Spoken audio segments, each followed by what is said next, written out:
il y a quelques années, et c'est une grande joie pour moi de le recevoir. Première petite chose, je vais avoir une pensée pour Richard Prasquier, notre président du Keren Ayesod, qui aurait voulu être parmi nous, mais pour des erreurs d'agenda ou quoi que ce soit, en tout cas, je tenais à vous dire qu'il s'excusait de ne pas être là. Je voulais passer donc son message d'amitié à Philippe Val et il aurait vraiment aimé être parmi nous.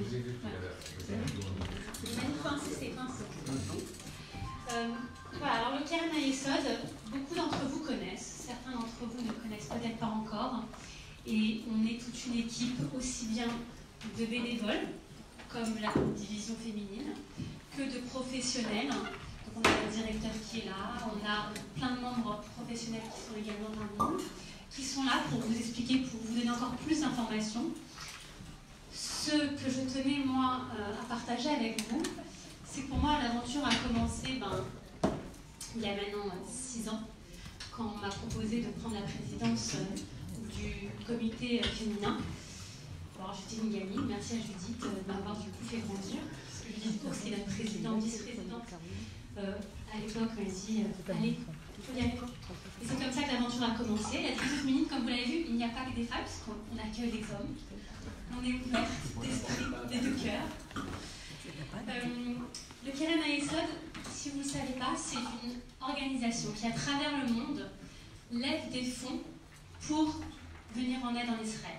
Tout ce qui est structure économique et sociale, pour aider à plein de niveaux. Que ça soit au niveau des programmes d'Aliyah, aussi bien dans l'urgence, qu'ensuite on n'est plus dans l'urgence, dans l'intégration. L'intégration également de nos jeunes Français qui partent, des moins jeunes, des structures qui sont des structures médicales, il y a des hôpitaux qui sont mis en place, plein de programmes, c'est plus de 300 programmes auxquels le Keren Ayesod participe, vient apporter son aide financière. Et on n'est pas en France isolée, puisque c'est plus de 42, voire maintenant je crois 45 campagnes à travers le monde qui collectent pour un seul et même fonds commun.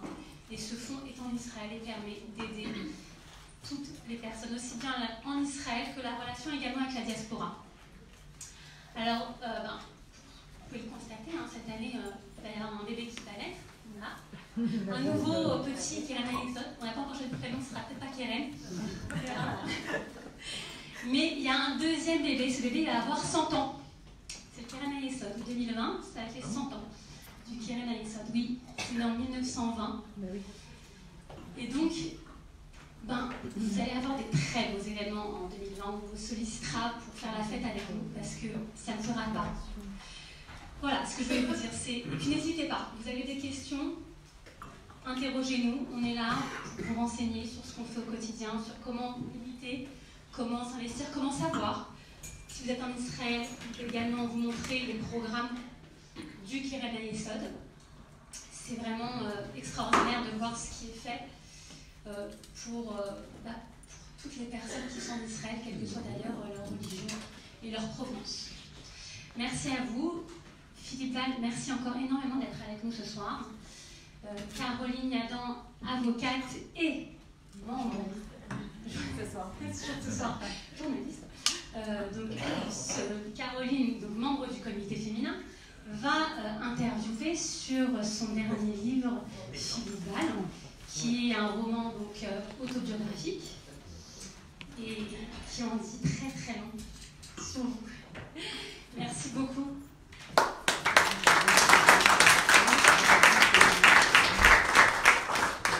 Alors quand j'étais jeune, j'ai hésité entre la profession d'avocat et de journaliste. Donc merci de me permettre de réaliser la seconde. C'est un vrai honneur pour moi, Philippe Val, de vous interviewer ce soir parce que d'abord je vous admire depuis de très très longues années. J'adore ce que vous écrivez depuis de longues années.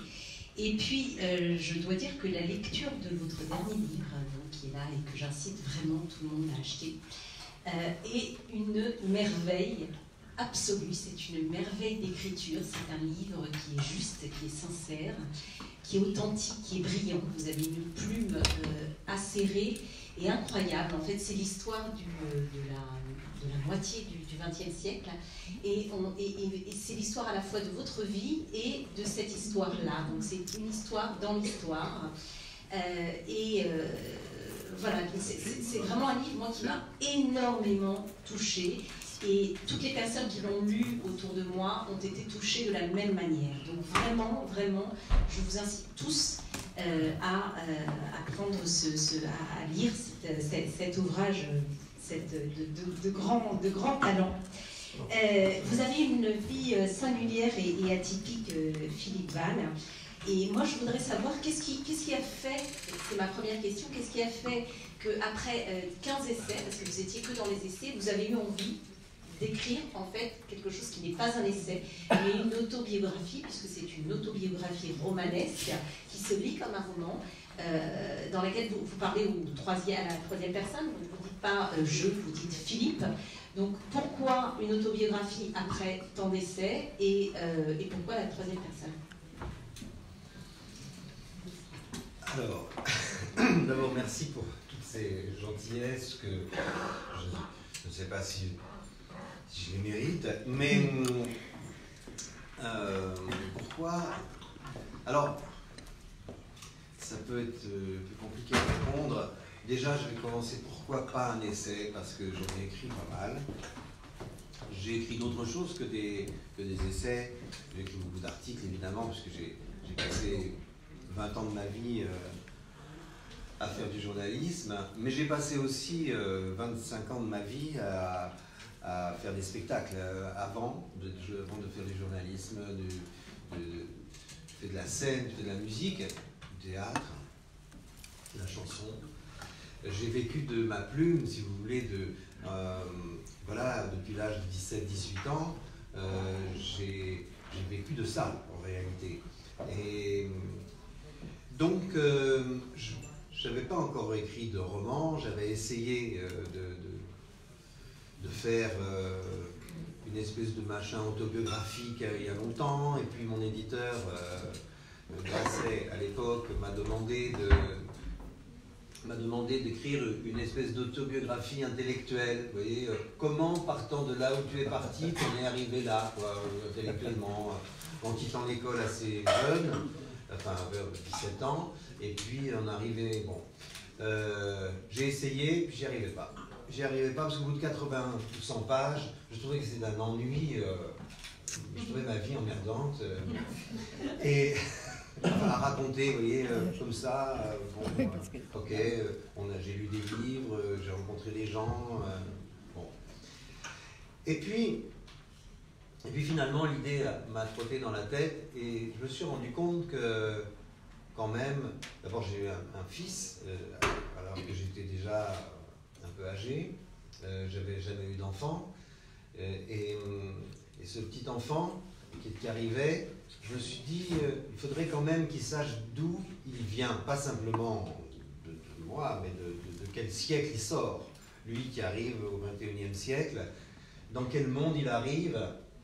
Je vais essayer de lui raconter de quelle France aussi, particulièrement, il vient. Et le personnage, mon personnage, si vous voulez, je voulais qu'il soit parmi les autres personnages de cette époque, qui va de l'après-guerre à aujourd'hui. Et je ne voulais pas, si je disais je, ça décalait tout.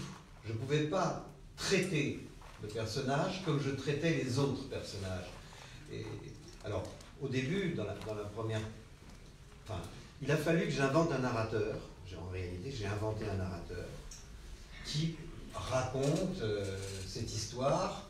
Alors, la première partie, il y a 3 parties. La première partie, elle se passe dans les années 50, dans un milieu d'anciens pauvres, de gens qui deviennent des petits commerçants et qui s'en sortent après la guerre dans la France de la Reconstruction.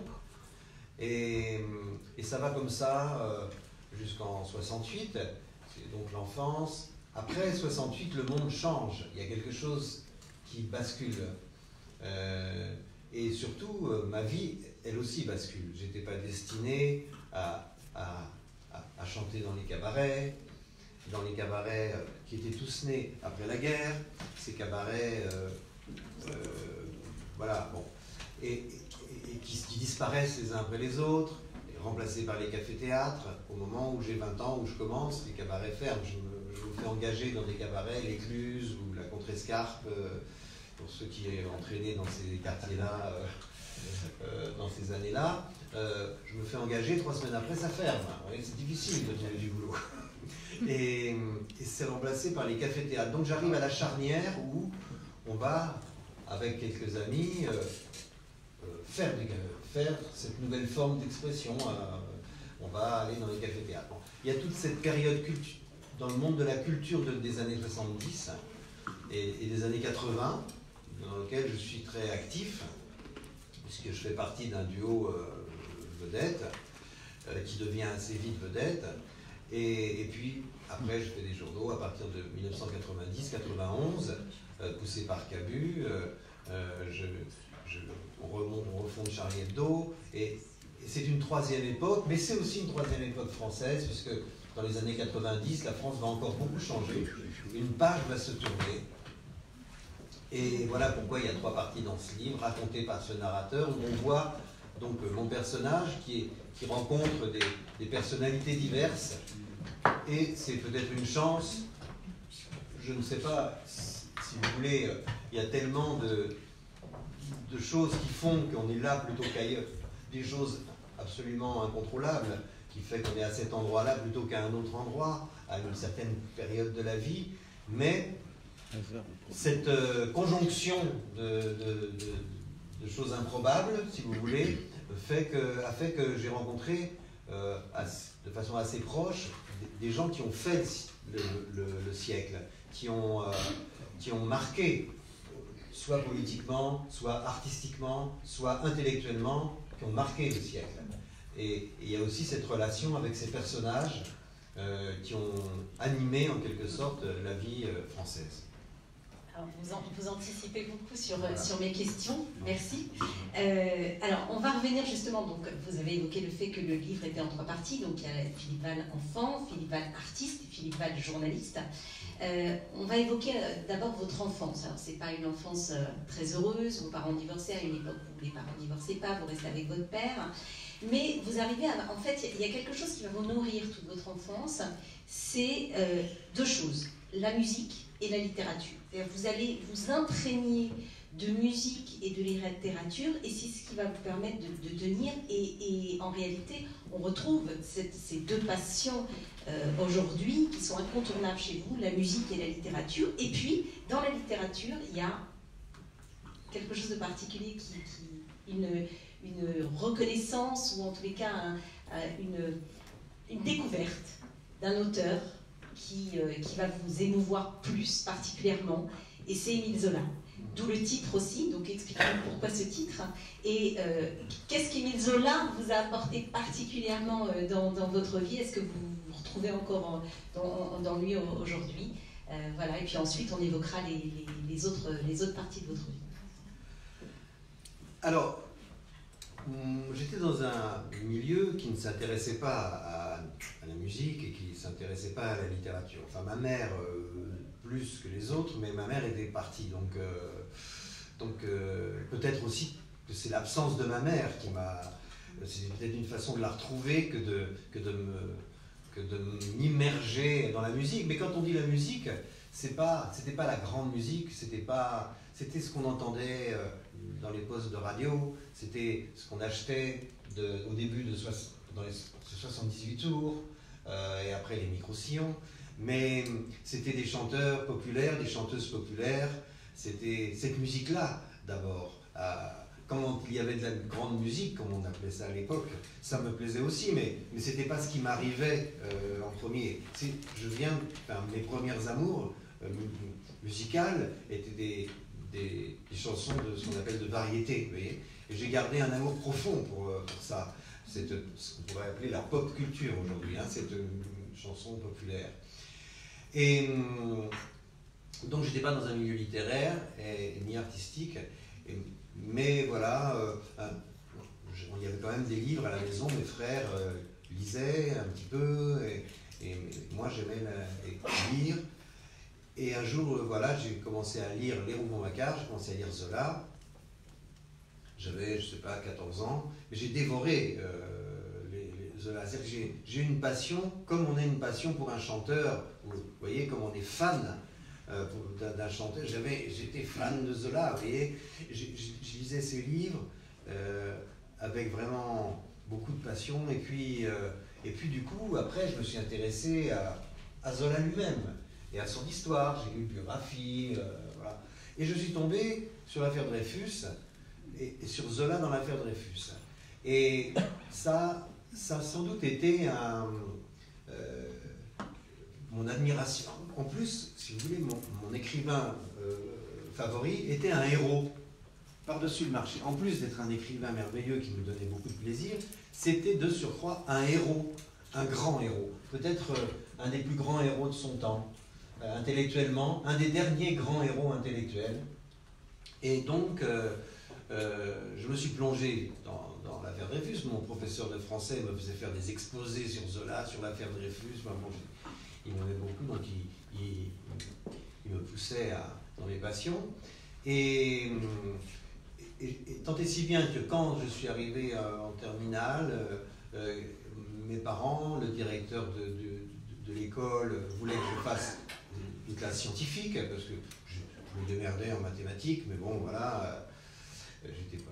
Et moi, je voulais faire philo, parce que j'avais vu qu'il y avait un prof qui m'intéressait, je le voyais traverser la cour, et mon frère l'avait eu comme prof, et je voulais avoir ce type comme professeur.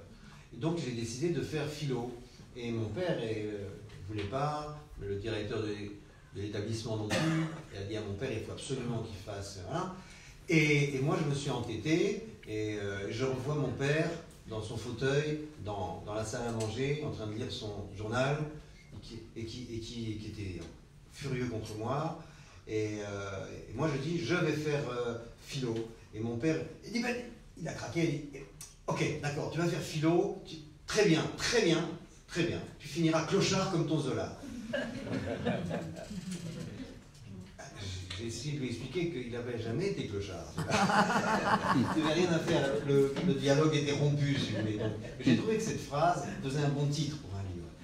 Et je remercie mon père encore, puisque je m'en suis servi pour faire ce livre. Voilà l'origine du titre. Voilà, on sait tout.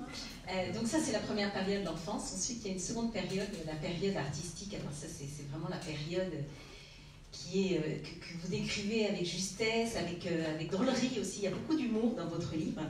Et puis vous dites, alors je vous cite, « J'aurais dû succéder à mon père, boucher en gros, et je me suis retrouvée à jouer de la guitare devant des existentialistes à Saint-Germain-des-Prés. » Donc vous devenez artiste à la recherche de ce que vous appelez la grâce et la liberté, parce que ça vous, voilà, vous êtes toujours à la recherche de la grâce de l'artiste et de la liberté. Ça vous semble être un cheminement évident. Vous arrêtez l'école et vous devenez artiste, et donc vous formez ce fameux duo avec Patrick Font, donc Font et Val pour ceux qui l'ont connu. Et vous allez côtoyer, vous en avez un petit peu parlé tout à l'heure, les grands artistes de cette deuxième moitié du XXe siècle. On a Brassens, il y a Le Luron, côté duquel vous débutez au tête de 10 heures, il y a Coluche, il y a Higelin, il y a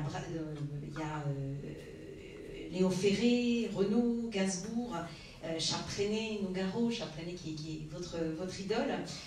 Moi, je voudrais savoir aujourd'hui, donc avec toute cette vie comme ça, est-ce que vous gardez une nostalgie de cette période-là? Est-ce que, après on va parler de la période de journalisme, mais qu'est-ce que vous gardez? Est-ce que en fait vous êtes encore aujourd'hui, et vous serez toujours, un artiste avant tout? Alors, je me suis dirigé, enfin j'ai été avec ma guitare dans les cabarets, parce que c'était irrépressible.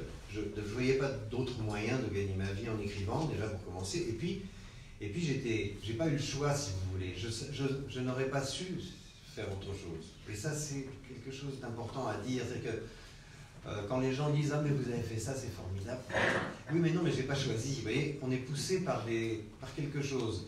la question, je pense que si je ne m'étais pas posé la question de la grâce, je n'aurais pas écrit ce livre, puisque ce livre il y a 2-3 thèmes qui se chevauchent en permanence dans le bouquin, dont celui-ci qui est la quête de la grâce, d'une grâce en tous les cas, une grâce qui vient par la littérature, par la peinture, par la musique, par une conversation intelligente entre amis, une conversation forte, une relation, enfin, ou quelque chose que l'on perçoit et qui nous transporte. Et je pense que ce moment où on ressent la grâce est le point culminant de la liberté. Et donc la recherche de ces instants de grâce, d'émerveillement, d'étonnement, est une façon de recevoir la réalité, d'être affecté par la réalité, au-delà du bien et du mal, sans les filtres de la morale, avec une intensité sans pareil, une très grande liberté. Et donc, je pense que mon personnage était sans cesse en quête, maladroite, sans doute malhabile, mais en quête de cette grâce. Ensuite, les gens que je voyais sur scène, quand j'étais gosse et que j'allais à Bobino, j'habitais pas loin de Bobino, où je voyais les chanteurs et les chanteuses que j'aimais, quand c'était bon, je ressentais cette grâce. J'ai toujours cherché auprès d'eux, d'abord à la ressentir, et parfois et essayer de la susciter moi-même par mon travail, ce qui n'est pas une mince affaire, une ambition sans doute très démesurée, mais j'ai cherché toujours ça. Et même quand j'écrivais des articles pour les journaux, ou que je faisais des chroniques pour la radio, je cherchais sans cesse, au-delà des idées que ça exprimait, cette forme de liberté, enfin cette sensation de liberté qui est pour moi proche de la sensation de la grâce, qui ne passe pas du tout par les mêmes chemins que les mystiques, comme de Saint Jean de la Croix ou Thérèse d'Avila, mais néanmoins il y a quelque chose en commun, il y a une recherche d'une intensité de vie en soi qui me semble décisive, où on cherche ça, où on cherche pas ça. Et je plains les gens qui cherchent pas ça, vous voyez, même si on n'est pas artiste de profession, ce n'est pas une question de profession, c'est une question de tempérament, une question de liberté intérieure. Et donc, si je suis resté artiste, bon ou mauvais artiste, ce n'est pas du tout la question. Hein. Ce n'est pas une qualité artiste, c'est peut-être quelque chose de psychologique dans la tête. Je n'ai été que ça.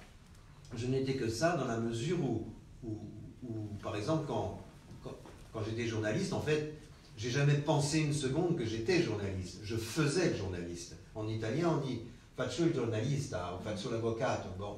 Mais on ne dit pas je suis médecin, on dit je fais médecin. Et moi, j'ai toujours pensé comme ça. J'ai toujours pensé que je faisais le journal. Je le fais du mieux possible, du mieux que je pouvais, mais je ne me suis jamais senti un journaliste. J'ai fait le journaliste.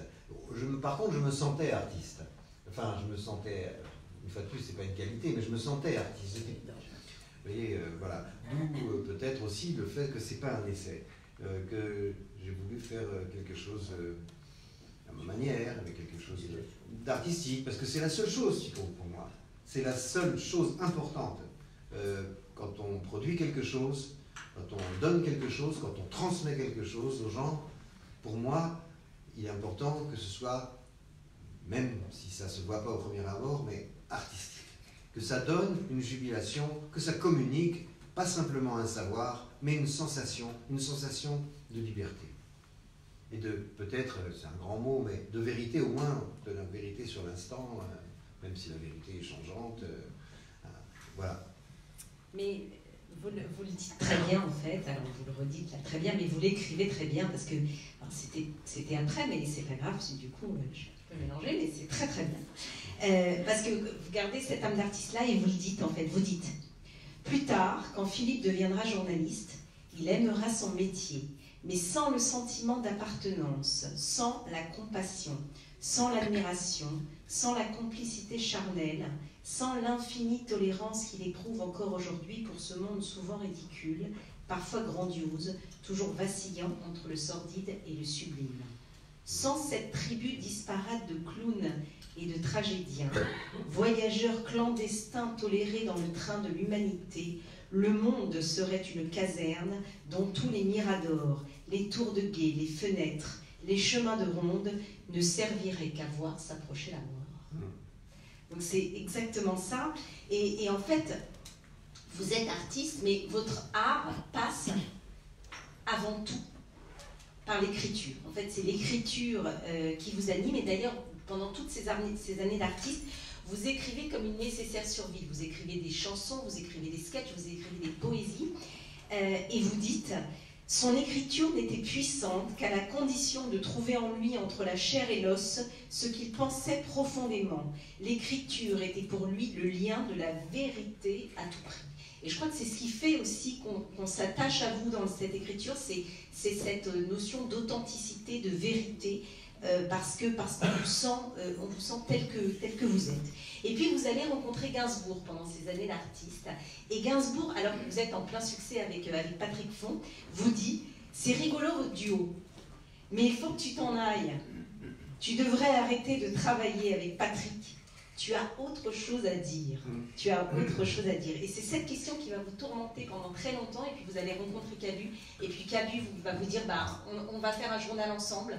Et puis vous allez foncer. Vous y connaissez rien en journalisme. Vous connaissez l'écriture, mais et vous vous dites allez, on fonce. Et puis c'est l'aventure de la Grosse Bertha, c'est l'aventure de Charlie Hebdo que vous avez dirigé pendant 17 ans.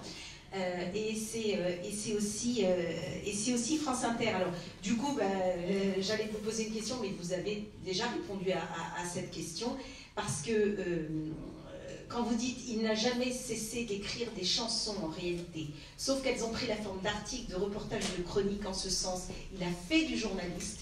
Il n'a jamais été journaliste. Donc vous voyez, vous avez anticipé ma question sur cette période journalistique. Alors sur cette période journalistique, parce que le temps tourne quand même, moi je voudrais parler maintenant un petit peu des sujets un petit peu plus rudes, si on peut dire, et je voudrais vous parler de votre rapport avec la gauche. Puisque vous êtes journaliste et vous vous confrontez pendant toutes vos années de journaliste à un combat qui va être rude, un combat avec la gauche, et vous écrivez à propos de la gauche. Le gauchisme libertaire d'après 68 était à bout de souffle, et c'est le communisme agonisant qui est venu lui faire du bouche à bouche et qui lui a transmis son idéologie coupable remaquillée en sainte morale. Le marxisme allait désormais se banaliser dans l'opinion commune et devenir une sorte de morale de l'évidence et un prêt-à-penser permettant de juger les États-Unis, Israël et les démocraties libérales dans leur ensemble exactement avec les mêmes critères dont avait usé Staline. Donc vous avez cheminé pendant 30 ans dans une grande famille de la gauche, mais qui était la gauche gardienne de la laïcité, la gauche libertaire, la gauche libérale, progressiste, européenne. Et cette gauche a peu à peu dévié, et vous le décrivez d'ailleurs très très bien dans votre livre. Et à ce propos, alors Sophie, où est-elle? Parce que j'ai reçu un message juste avant de commencer.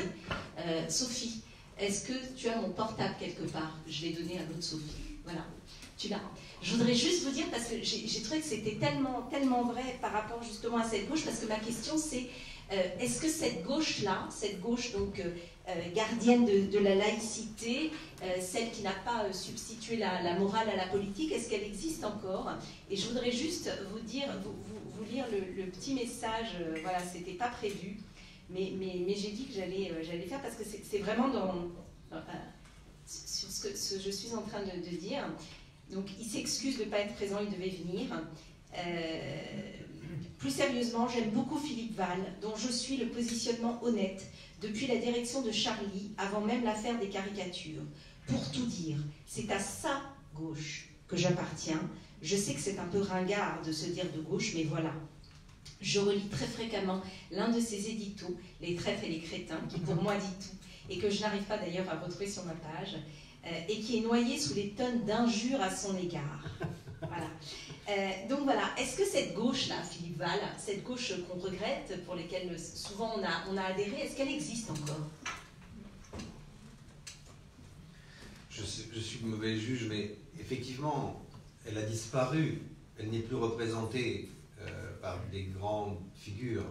Elle est diffuse, je l'espère, dans la population. Mais en réalité, est-ce que ça correspond à la définition de la gauche? Je pense qu'il y a eu un tremblement de terre, un séisme. Vous savez, là, enfin, je voudrais rajouter quand même quelque chose, si tu veux bien. C'est que j'ai écrit aussi ce livre, un des thèmes qui parcourt ce livre, que je voulais vraiment traiter, c'est la trahison des intellectuels, la trahison des intellectuels au XXe siècle. Ben, voilà, Zola a été le premier à être appelé un intellectuel. Avant, on n'appelait pas ça comme ça. C'est Clémenceau qui a désigné pour la première fois Zola en disant « c'est l'intellectuel ». On disait autrefois les clercs aussi, on disait les clercs. Mais, donc Zola était un intellectuel parce qu'il était libre, comme Hugo, comme Socrate, comme Montaigne, comme Voltaire, comme Giordano Bruno, comme...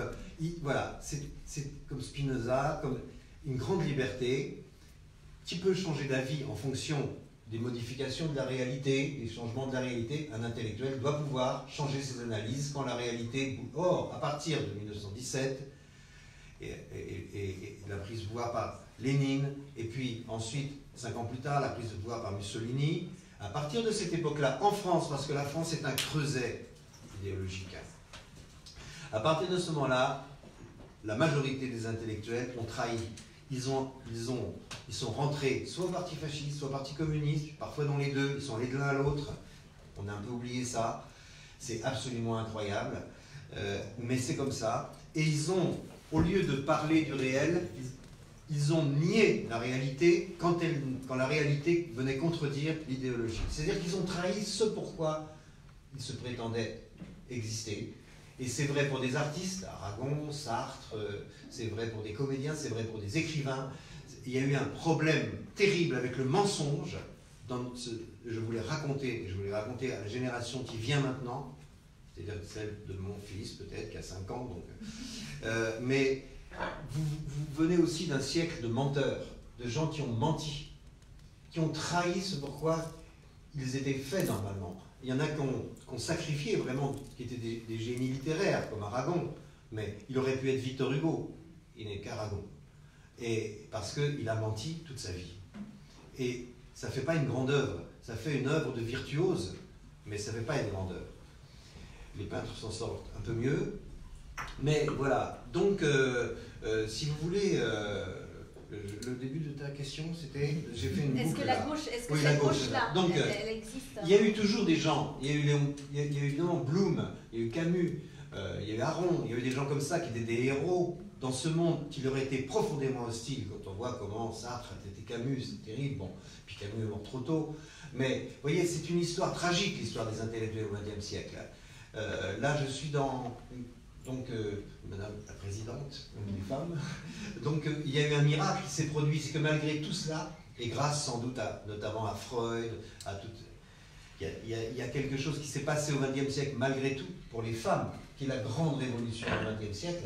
Mais hors cette lutte, on peut dire victorieuse, même si tout est encore à faire, beaucoup de choses sont à faire encore, mais néanmoins il s'est passé quelque chose de décisif pour les femmes au XXe siècle dans l'Europe de l'Ouest. À part ça, c'est une catastrophe, si vous voulez. Heureusement qu'il y a ça qui sauve le reste. Mais d'ailleurs, quand on regardait en 1970 une photo où on voyait Sartre et Simone de Beauvoir, on disait Simone de Beauvoir, c'est la femme de Sartre. Bon. Mais qu'est-ce qui reste de Sartre aujourd'hui dans la vie quotidienne? Qu'est-ce qui a changé grâce à l'œuvre de Sartre? Qu'est-ce qui a muté dans la société grâce à l'œuvre de Sartre? Bah, on ne sait pas. Peut-être Mélenchon. Bon. Mais tandis que ce pourquoi se battait Simone de Beauvoir, ça reste. C'est historique, c'est énorme. C'est-à-dire que c'est elle, c'est pas lui qui était sur la bonne lutte. Vous voyez? Bon, voilà. Donc, qu'est-ce qui reste de cette gauche? Est-ce que c'est vraiment une gauche? Je pense qu'il y a eu un tremblement de terre, un cataclysme qui a changé complètement la donne. Ça a commencé avec la guerre en Yougoslavie. S'est réveillé en France un souverainisme idéologique, on pourrait dire quelque chose d'identitaire, à gauche, qui était plutôt minoritaire parce que le Parti socialiste, emmené par Mitterrand, par Mendès et puis ensuite par Mitterrand, Rocard, par des gens comme ça, même s'il y a beaucoup de différences entre eux, mais c'était quand même une gauche plutôt libérale, laïque et pro-européenne, et profondément antiraciste, voilà. Et cette gauche-là s'est trouvée phagocytée lentement par des choses qui électoralement n'étaient pas très puissantes, comme Chevènement, le chevènementisme, le Parti communiste déclinant, etc. Mais ils ont bouffé la gauche. Ils ont mangé la gauche. On est passé, si vous voulez, de quoi qu'on pense de Mitterrand, mais enfin on est passé de Mitterrand à Benoît Hamon. C'est quand même un vertige incroyable, vous voyez, c'est fou quoi, quand on voit les personnalités, la structure intellectuelle, la profondeur historique, enfin bon, Benoît Hamon, c'est des types qui normalement apportent le café. Hein. Et donc, ben oui, et l'autre qui fait l'histoire. Non mais il y en a un qui fait l'histoire et l'autre qui apporte le café. Mais c'est celui qui apporte le café qui se présente au présidentiel. Donc il y a eu une glissade. Il y a quelque chose. Le score a été à la hauteur de l'ambition d'ailleurs. Et voilà. Donc ça dit tout de l'effondrement qui s'est passé à gauche. Parce qu'en réalité, la gauche et la droite s'affrontent et s'affrontaient sur des sujets sociaux qui sont, vous savez comme moi, la redistribution de l'impôt. En réalité, c'est ça. La gauche redistribue l'impôt d'une certaine façon, la droite d'une autre façon. C'est ça. Bon. Et puis, au fur et à mesure que les contraintes d'une économie mondialisée se faisaient sentir, la différence entre la gauche et la droite sur la redistribution de l'impôt est marginale. Importante, certes, mais marginale. Plus ou moins aux hôpitaux, plus ou moins à la culture, plutôt moins d'ailleurs, dans les deux cas. Enfin bon, mais pas beaucoup de grandes différences. Par contre, la droite a subi d'ailleurs la même catastrophe. C'est-à-dire qu'il y a une droite souverainiste qui s'est réveillée très forte. Et les chutes de Villiers, le Front National, bon, alors maintenant s'ajoutent donc les communistes, les mélenchonistes, tout ça, ça fait un camp. Ça fait un camp souverainiste, un camp anti-européen, un camp un peu qui va jusqu'à l'indigénisme, qui va s'allier au Parlement avec des gens qui sont infréquentables normalement. En réalité, donc, la confrontation, elle se fait entre les universalistes et les souverainistes. Aujourd'hui, la gauche et la droite est beaucoup moins pertinente à s'affronter, si vous voulez, que les souverainistes et les universalistes, ou si vous voulez, les Européens et les souverainistes. Où, voilà, il y a eu quelque chose qui s'est passé, qui n'est pas avoué, mais évidemment que Manuel Valls est plus proche je ne sais pas, de la présidente de région, Pécresse, que de Mélenchon, pour des raisons fondamentales, pour des raisons de valeur. Alors ça, évidemment, la question d'Israël est décisive là-dedans, ça a fait se fâcher, vous voyez, à la deuxième intifada, vous perdez la moitié de votre carnet d'adresse. Et puis, au référendum européen, encore une moitié, et puis encore une moitié. Parce que c'est comme le paradoxe de Zénon, vous perdez toujours la moitié. Donc il reste toujours quelque chose. C'est pour ça que la flèche n'atteint jamais la cible. Et c'est pour ça que la tortue finit par gagner sur Achille. Mais s'il reste toujours la moitié de la moitié de la moitié de la moitié, parce que sur des thèmes fondamentaux, on ne peut plus s'entendre. C'est-à-dire qu'avant cela, même des gens qui n'étaient pas d'accord sur des choses assez importantes avaient suffisamment de choses en commun pour pouvoir quand même faire des choses ensemble. Aujourd'hui, c'est fini. On se hait, on s'invective, on s'insulte, on se hait. Ça n'est pas du débat, et ça n'est pas de la polémique, c'est du pamphlet. Vous voyez, la polémique, elle fait rentrer l'autre dans l'humanité, puisqu'il doit répondre. Tandis que le pamphlet fait sortir l'autre de l'humanité. Il l'insulte, vous voyez, bon, voilà. D'ailleurs, c'est un genre qui a fleuri énormément entre l'affaire Dreyfus et la Seconde Guerre mondiale. Le genre pamphlet, qui n'était qu'un sous-genre de la littérature, est devenu de la littérature pendant cette période qui va de l'affaire Dreyfus à la Seconde Guerre mondiale, avec comme héros du pamphlet qui a monté le pamphlet dans un grade de la littérature très élevé où il n'avait jamais, c'est Céline. Céline est un pamphlétaire qui a fait du pamphlet un art littéraire que les Français, dans leur majorité, adorent et que moi, je déteste. Bon, mais ça, c'est autre chose. Voilà. Il s'est passé quelque chose aujourd'hui qu'on paye parce que je pense qu'il y a des gens de droite, des gens de gauche aujourd'hui qui sont beaucoup plus liés par des choses fondamentales que des gens de gauche entre eux ou des gens de droite entre eux.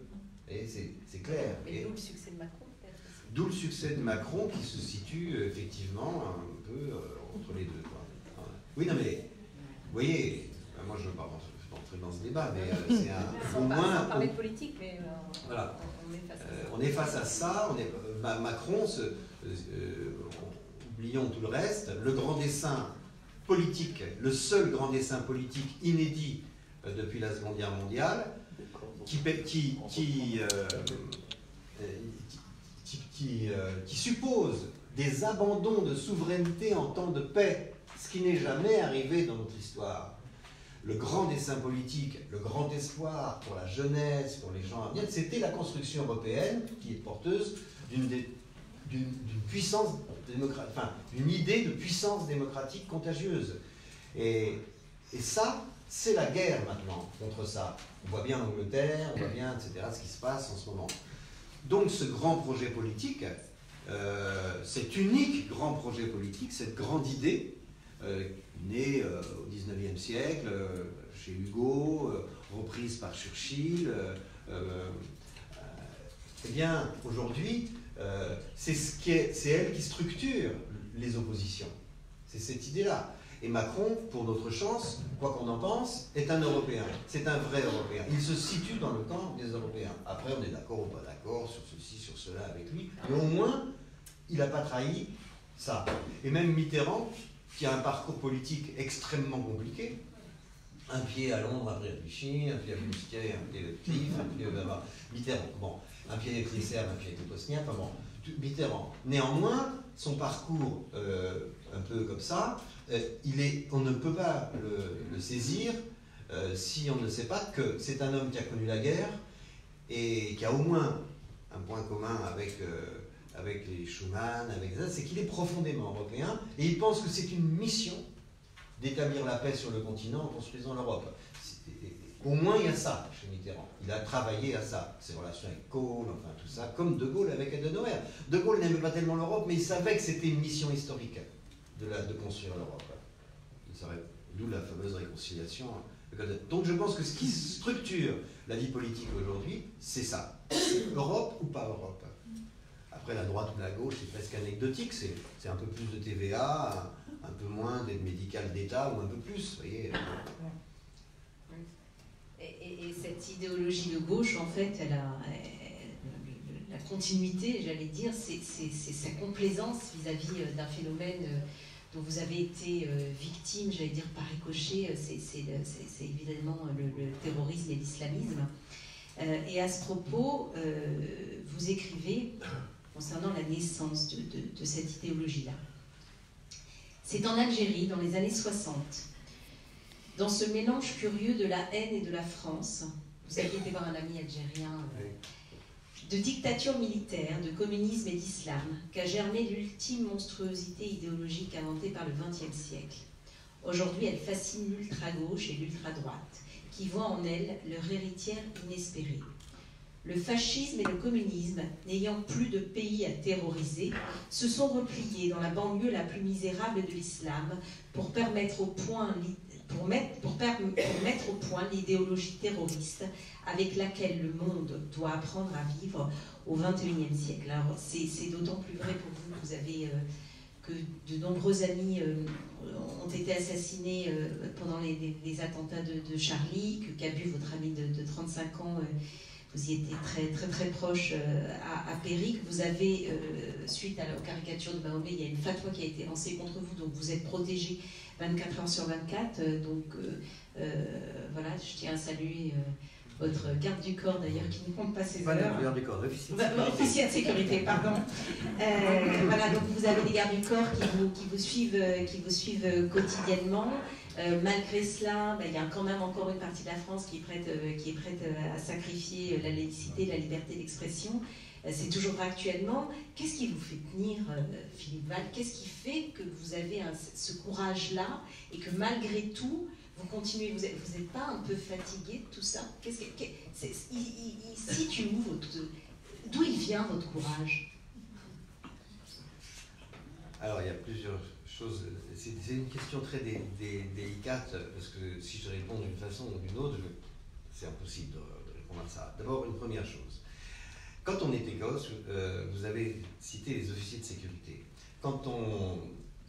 C'est pas des gardes du corps, c'est pas pareil, c'est la République, c'est pas un truc privé, c'est la République qui décide que certaines personnes doivent pouvoir continuer à s'exprimer, et grâce à un service du ministère de l'Intérieur important, il y a des intellectuels, des écrivains, des hommes politiques, des artistes peuvent s'exprimer librement. Alors que nous, dans les années 70, on sortait de 68, les flics, vraiment, les flics, c'était traditionnellement les militaires, les flics, les curés, vous voyez, bon. Sauf qu'aujourd'hui, la police est garante de la liberté d'expression, sinon on ne pourrait pas faire ce qu'on fait, vous voyez. Donc, il y a quelque chose dans la République qui a pris sa place, d'une certaine façon, parce qu'au bout du compte, voilà, je rends toujours aux policiers ce qui leur appartient, c'est-à-dire parmi leurs tâches, qui ne sont pas marrantes, et sont dangereuses, leur métier a beaucoup changé, ils sont beaucoup plus exposés qu'avant à une violence inédite, et par-dessus le marché, il y en a, ils risquent leur vie pour que des gens puissent parler librement. Première chose. Ensuite, la question du courage, d'abord, oui, on est protégé, donc il faut déjà moins de courage pour s'exprimer quand on est protégé que quand on n'est pas protégé. Donc il faut remettre les choses en place. Ensuite, la question du courage, moi c'est quelque chose qui me gêne beaucoup parce que je n'ai pas la sensation, je dis pas ça pour faire une modestie à la con, non, mais je me sens pas un homme courageux. Je sens, c'est comme quand j'ai commencé à jouer dans les cabarets, je ne pouvais pas faire autrement, et je ne peux pas faire autrement. C'est-à-dire que je n'ai pas la sensation de choisir. Alors, j'ai beaucoup lu, un de mes philosophes, Montaigne, bien sûr, qui a tenu une grande place, et qui tient une grande place dans mes amitiés philosophiques, et un peu plus tard Spinoza, enfin plus tard, parce que lui, il arrive 50 ans plus tard, il y a 50 ans après Montaigne, enfin une génération ou deux après Montaigne. Et c'est très compliqué à comprendre la question de la liberté chez Spinoza, parce que, si vous voulez, je vais faire rapide sans vous ennuyer, mais sans doute que les lecteurs de Spinoza, vous êtes conscients du problème. Dans un monde entièrement déterminé, dans un enchaînement de causes et d'effets, où est la liberté? Il n'y a pas de liberté chez Spinoza, puisque tout est déterminé. En réalité, il y a une liberté. Parce que quand l'individu, quand l'homme croit qu'il est libre, il se trompe. Mais quand il sait qu'il se trompe, il commence à être libre. Donc il y a une liberté chez Spinoza. Qu'est-ce que c'est que la liberté? La liberté, c'est, avec l'aide de la raison, c'est de trouver en soi une nécessité, de trouver en soi la nécessité. Et une nécessité qui est en soi et qui nous dépasse. Moi j'ai ressenti ça physiquement au moment de l'affaire des caricatures, où je me suis retrouvé à porter la responsabilité de la publication des caricatures, avec les procès, avec tout ça. Eh bien, en réalité, je ne me suis pas posé la question, et je me suis posé des tas de questions pour mes collaborateurs, pour tout ça. Évidemment, j'ai demandé s'ils étaient d'accord, tout ça, bref. Mais une fois tout cela réglé, j'obéissais à une nécessité, à la fois une nécessité intime et une nécessité qui me dépassait. Et quand le procès sur le fond a été décidé, et que entre le moment de la plainte et le moment du procès, il s'est passé un an. Un an pendant lequel, avec mes avocats, Richard Balka, Georges Kejman, on a travaillé comme des malades, on a travaillé vraiment pour gagner ce procès. Pas pour faire les malins, pour gagner. C'était pas gagner, parce que le président du tribunal nous était hostile. Chirac avait fait en sorte qu'il soit nommé là pour... Enfin bref, c'était compliqué, l'histoire était vraiment compliquée. Et on n'était pas en terrain conquis du tout. Donc on a fait travailler l'opinion, j'ai fait venir des hommes politiques, j'ai fait venir des personnalités, des grands intellectuels iraniens, Claude Lanzmann, Elisabeth Badinter, François Hollande, François Bayrou. J'ai fait défiler à la barre des tas de gens. Donc j'ai bossé pendant 1 an pour les tenir et pour les mettre ensemble au procès. On a travaillé notre défense, l'argumentaire, et vraiment, et je veux vous le dire, j'ai eu des soucis, si vous voulez, j'ai eu des moments difficiles avec le président du tribunal, il y a eu des accrochages pendant les audiences de procédure, mais je me sentais profondément libre, je me sentais terriblement libre, parce que j'obéissais à une nécessité. Je me sentais libre. Et quand, à chaque fois que j'ai eu à faire des choses pour lesquelles après on m'a dit « Ah, bravo, c'était formidable, tu as été courageux, etc. » Bon, je voudrais dire à quel point j'ai eu du plaisir. C'est difficile à dire, parce que parfois ce sont des causes tragiques. Mais j'ai eu du plaisir, je me suis senti libre, je me suis senti exister, je me suis senti ressentant par moments des moments de grâce, si vous voulez, précisément, pour en revenir là, avec une sensibilité aiguisée, vous voyez, réveillée au monde. Et cet état, j'ai eu la chance de rencontrer longuement Lucie Aubrac et Raymond Aubrac, et on a parlé de ça, de eux pendant la guerre. Elle était enceinte, était dans le maquis, ils avaient la trouille, il s'est fait arrêter par la Gestapo à Lyon, elle l'a fait sortir, enfin, c'était des fous furieux, les Aubrac. Bon, ils étaient très... Donc on parlait de cette période où ils ont eu vraiment peur, enfin ils étaient jeunes, hein, ils étaient des jeunes gens, ils aimaient. Mais à un moment donné, mon copain Jean-Luc lui demande à Raymond, mais qu'est-ce que vous pensiez des gens qui faisaient rien? Je ne parle même pas des collabos, mais des gens qui étaient passifs. Il dit, mais c'était souvent des gens qui avaient 40 ans, 50 ans, ils avaient des enfants. À l'époque, les gens, ils avaient même leurs parents à la maison. S'ils se barraient, ils foutaient tout le monde dans la merde, leurs enfants, leurs parents, leurs femmes, voilà.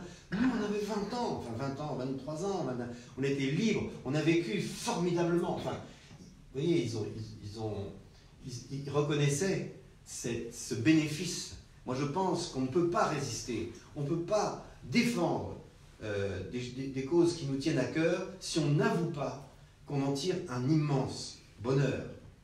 On ne se sacrifie jamais à une cause, on vit pour une cause, on vit intensément pour une cause. Si on ne transmet pas aux gens le plaisir, au sens profond du mot, qu'on peut avoir dans les angoisses, dans l'inquiétude, dans la peur, mais aussi dans le plaisir, si on ne transmet pas ce plaisir, on ne communiquera jamais l'envie de résister aux gens. Si on leur dit résister, c'est un puits de tristesse.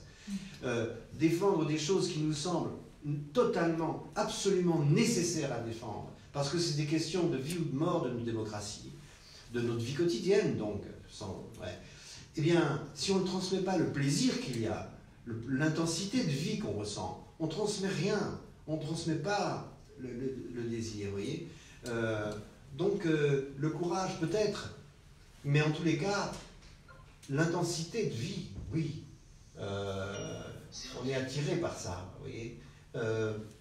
Ça ne ressemble pas au courage. Voilà, ce n'est pas la même définition que le courage. J'ai été attiré par ça. Comme on est attiré aussi parfois, je ne sais pas comment vous dire, vous allez au Louvre voir la Sainte-Anne de Léonard parce que ça vous fait quelque chose, je ne sais pas. Vous êtes attiré. Ce n'est pas du courage. Vous ne pouvez pas vous empêcher d'écouter une musique que vous adorez, de voir quelqu'un que vous aimez. Et bien c'est pareil pour les causes. Est-ce que c'est vraiment des causes? J'aime même pas trop ce mot-là, défendre une cause. J'ai l'impression d'un truc de catéchisme, ça m'emmerde. J'ai l'impression qu'on vit et on fait ce qu'on peut en vivant. Et on répond à des nécessités. Et quand on répond à des nécessités, on est libre. Et quand on est libre, eh bien, on est moins malheureux que quand on n'est pas libre. Voilà, je pense ça.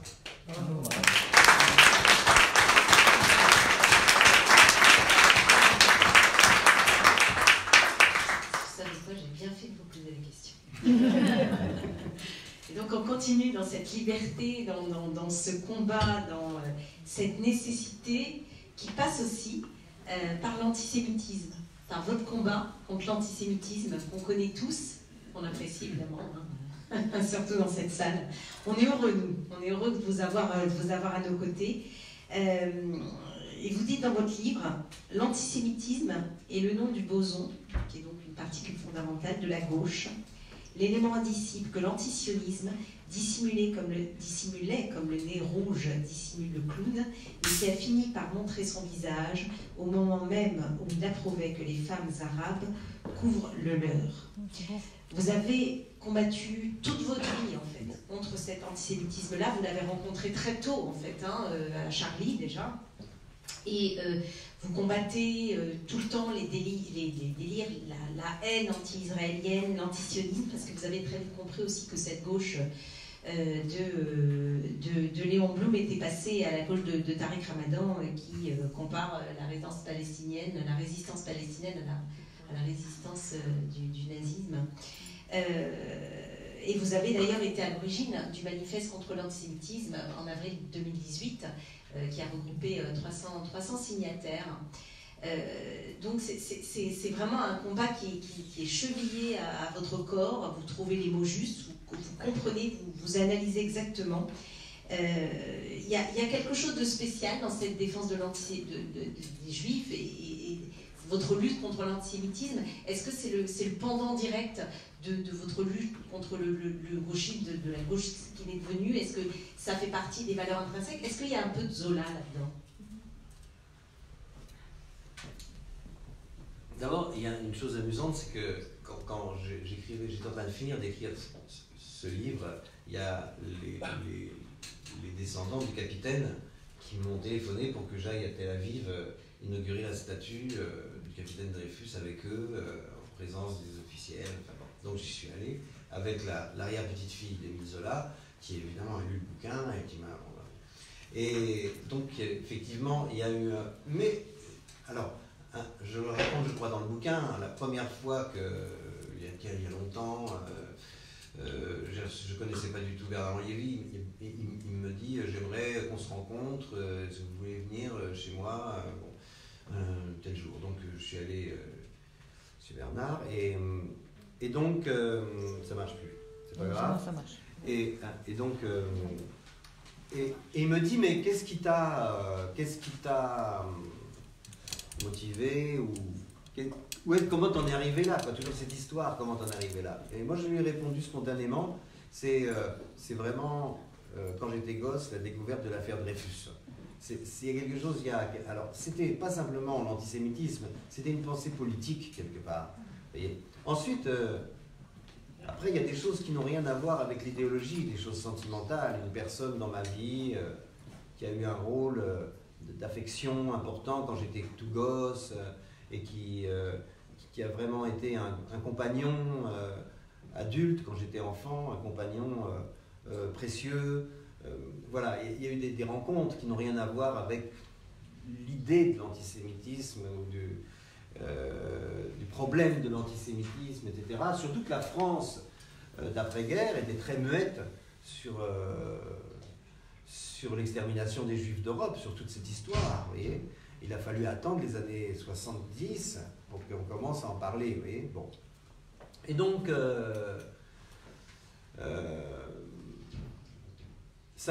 si vous voulez, j'ai été un gosse féministe. Alors peut-être que c'est le rapport à ma mère, peut-être que c'est pas parce que ma mère était absente, je sais pas, mais en même temps, quand je la voyais, c'était une tellement bonne copine, et que j'ai aimé les femmes comme j'aimais les copains, si vous voulez. Et donc, quand il y a eu le début du féminisme, un peu radical avec le MRAP, je ne sais pas si vous vous souvenez, j'étais à fond, quoi. Vraiment, je trouvais ça génial. Alors que dans mon milieu d'artistes, ils étaient très machos, hein, vraiment. Ouais. Et ils disaient des grosses blagues très misogynes, etc. Normal. C'était même pas mal vu à l'époque, vous voyez. Bon. Et puis j'ai eu un pianiste très intelligent, lui aussi, et qui était féministe, il faut bien le dire. Et je pense que il y a quelque chose qui structure les sociétés. Autant je pense que le racisme est un problème conjoncturel, c'est-à-dire qu'il y a quelque chose de...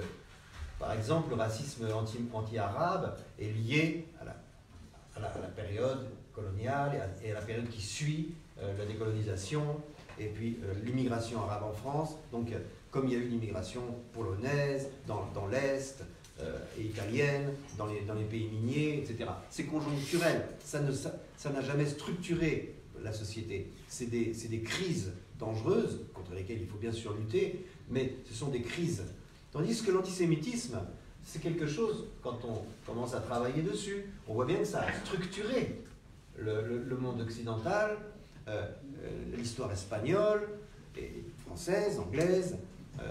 Donc, ça a structuré le christianisme, qui s'est fait aussi contre le judaïsme, en étant une forme du judaïsme. Donc, c'est très important, c'est fait partie de l'histoire. Et puis, après j'ai travaillé, je me suis rendu compte que ce miracle européen, cette terre était une terre de passage, c'était l'Ouest, c'est-à-dire ce vers quoi on fuyait quand on fuyait les persécutions. On allait au bout du monde, et le bout du monde, c'était l'Europe. Après, c'était l'Atlantique. Après l'Atlantique, il n'y avait rien. Il n'y avait pas encore l'Amérique. Bon. Donc, cette terre des confins, cette Europe, avec ce brassage, notamment avec les Juifs dès le 1er siècle du christianisme, avant même les Wisigoths, il y a les premières implantations juives en Espagne, au bout de l'Europe, eh bien, ils ont été... comment dire, ça fait... J'ai écrit un livre là-dessus qui s'appelle « Cacher ses identités », vous saurez voir, enfin bon, sur cette question-là. Cette culture de la loi, de la Bible, des Juifs, s'est hybridée très vite avec la culture grecque, la culture du 5e siècle, du fameux siècle grec. Ça s'est très vite hybridé et ça a donné naissance à la pensée européenne. Cette hybridation de la culture juive et de la culture grecque antique a donné l'identité de la culture européenne. Et parce que quoi qu'on en dise, l'Europe a une culture commune. Sinon, on ne regarderait pas les films de Bergman et les films de Fellini, évidemment. Quand on nous dit oh, on ne parle pas la même langue, on n'est pas le même peuple. Si, on est le même peuple. Évidemment qu'on parle. On a les mêmes. Goethe et Voltaire sont des écrivains européens. Mozart est un compositeur européen. Et donc, voilà, quand on touche quand l'antisémitisme se réveille, c'est toujours, ça commence toujours l'histoire d'un suicide européen. C'est un suicide, toujours. Parce que c'est comme ça. C'est nous-mêmes, juifs ou pas juifs, que nous sommes en train d'écraser. Vous voyez ? Donc, il y a une histoire de la liberté, une histoire du droit, une histoire de la polyphonie, une histoire de la littérature, une histoire qui est comme ça, qui est faite de ça. Et quand on touche à ça, c'est qu'on veut détruire l'Europe. Et on l'a vu avec Hitler. Hitler, il voulait détruire l'Europe. En détruisant les Juifs, il savait très bien qu'il détruisait l'Europe. Et cette Europe des Lumières, cette Europe de Spinoza, de Molière, de Shakespeare, voilà. Ce cas particulier dans l'histoire du droit humain. L'Europe a quand même inventé quelque chose qui n'est pas une race européenne. C'est simplement des confrontations d'intelligence qui venaient là parce qu'il n'y avait plus d'autres endroits où aller. Et juste les bâtards qui étaient confrontés à l'accusation d'être nés d'une mauvaise mère, les bâtards, les Juifs sont des bâtards, et les Européens sont des bâtards. Et seuls les bâtards peuvent penser un droit universel pour l'être humain. Il n'y a que eux qui peuvent penser à ça. Les autres, ils n'y pensent pas. Ils sont pleins de leur identité, si vous voulez. Donc, penser un droit universel, c'est quelque chose de magique. Vous voyez, c'est quelque chose d'incroyable que c'est pu arriver chez le singe humain qui est porté quand même pas mal à la violence et à la prédation. Donc, c'est une histoire très précieuse. Et il est évident que quand on s'attaque aux Juifs, c'est qu'on commet le crime, on commet le crime suprême contre le droit humain. Et, donc, une fois de plus, être là, parler, dire quelque chose, c'est une nécessité. faire quelque chose, c'est une nécessité. Agir, réagir, quand l'antisémitisme se réveille, passe à l'acte, c'est une nécessité. La raison le commande, si vous voulez. Mais la raison est la chose du monde la mieux trahie. Vous voyez. On parle de la trahison des clercs, et c'est l'histoire du XXe siècle. D'ailleurs, un jour, quand je préparais une petite... J'étais très proche de Marceline Loridan. On était très copains, on se voyait souvent la nuit, voilà. Et quand je préparais, quand je commençais à parler du rôle des intellectuels dans ce livre, etc., j'en parlais avec elle, et je disais, Marceline, toi qui, en plus, après la guerre, Dieu sait si tu les as fréquentés, tu les as tous connus à Saint-Germain-des-Prés, quand elle est sortie d'Auschwitz, elle s'est tombée dans ce milieu-là. Et je lui disais, mais pourquoi, comment? Je parlais de Godard, de tout ça, je lui parlais de qu'elle a bien connu, moi aussi, bon. Donc, mais pourquoi ils ont tant menti? Pourquoi ils ont tant menti comme ça, sans scier comme ça, en parlant aux gens, enfin, du haut de la chaise, ex-cathédrale, comment ils ont tant... Et elle réfléchissait comme ça, elle était là, tirait sur son joint. Et c'est parce qu'ils n'aimaient pas les Juifs. C'était une réponse très rapide, mais qu'on pourrait développer pendant des heures. Vous voyez, il y a quelque chose de très profond dans sa réponse. Et je pense qu'elle avait raison. C'est un raccourci, si vous voulez, mais elle avait raison. Il y a quelque... Parce que autant, si vous voulez, la pensée universaliste et libérale du XVIIIe siècle, dont on a hérité en partie, dont on n'a pas bien, en ce moment, on fait mal fructifier l'héritage, mais c'est pas la seule, parce que ce qu'on appelle aussi les Lumières, Rousseau, qui est plutôt l'anti-lumière, hein, puisqu'il a donné naissance, enfin, disons qu'il a inspiré les grands théoriciens socialistes du 19e, qui étaient presque tous antisémites, y compris Marx, qui était juif, mais antisémite au début. Après, bon, il a un peu changé, parce qu'il s'est rendu compte qu'il était juif, mais son premier livre est un livre antisémite. Et donc, il y a une histoire de la gauche et de l'antisémitisme qui est ancienne, qui au XIXe siècle est importante. Les Proudhon, tout ça, tous ces penseurs socialistes avaient des stéréotypes antisémites. C'est pour ça que Hugo s'est engagé. Et c'est pour ça que Zola était extrêmement héroïque. Vous voyez, c'était une pensée originale et libre pour son époque. Parce que il y avait une bien-pensance de gauche. Regardez pendant l'affaire, enfin, quand commence l'affaire Dreyfus, la gauche, c'est-à-dire cette espèce de laisser Fillot, elle a, avec Jules Guesde, ils étaient anti-Dreyfusards. Il a fallu que Blum, Jaurès, Lazare, Zola travaillent pour détacher une partie de la gauche pour soutenir Dreyfus. Vous voyez Oui, et donc vous dites de Zola, il avait une pensée originale et libre, c'est là, hein, c'est à l'instant. Hein. Oui.